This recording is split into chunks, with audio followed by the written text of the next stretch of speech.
Paytaxtdakı 144 nömrəli tam orta ümumi təhsil məktəbində maraqlı təşəbbüs reallaşıb. Belə ki, məktəb rəhbərliyinin təşəbbüsü ilə müəllimlər üçün QR kitabxana yaradılıb. Təhsil səfərində buna bənzər bir layihə görmüşdüm. Dedim, onun təkmil olması, daha biraz da yaradıcılığımızı ortaya qoyaraq həmin gördüyünüz bu lövhəni hazırladıq.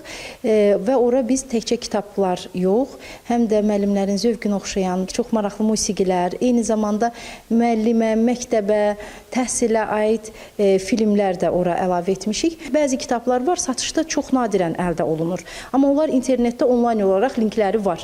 Və bəzən də həmin kitablar əldə olunsa da, məsələn, onu kimsə oxumalıdır müəllimin biri, növbə gözləməlidir ki, əgər məktəb kitabxanasındadırsa, o sonra oxusun. Amma bu QR kitabxana olmağı eyni zamanda müəllimlər eyni kitabdan istənilən sayda müəllim oxuyur və QR kitabxanada müxtəlif janrlı resurslar, qısa hekayələr, motivasiya edici kitab və məqalələrdən hissələr, lirik musiqi nümunələri, həmçinin qısa metrajlı filmlər toplanıb. Müəllimlər mobil telefon vasitəsilə QR kodları oxudaraq arzu etdikləri bölmələrə daxil ola bilərlər.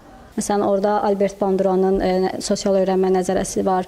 Sonra Harvard Gardnerin çox növlü zəka nəzəriyyəsi adlı müxtəlif nəzəriyyələri var. Sonra Dreykursun və digər tanınmış kurikulum nəzəriyyələrinin, eyni zamanda Karl Dweck'in hələnin gücünü öyrətmək üçün müəllimlərə çoxlu nəzəriyyələr mövcuddur və müəllimlər asudə vaxtlarını düşünürəm ki, həmin nəzəriyyələri öyrənməklə həm dünya görüşlərini irəli apara bilərlər, həm də sinifdə dərsin təşkili və eyni zamanda şagirdlərin psixoloji vəziyyəti ilə də həmin nəzəriyyələrdən yararlanıb öz praktikalarına tətbiq edə bilərlər. Layihənin əsas məqsədi pedaqoji heyətin asudə vaxtının səmərəli təşkili, mütaliə və şəxsi inkişaf vərdişlərinin rəqəmsal formatda təşviq edilməsidir.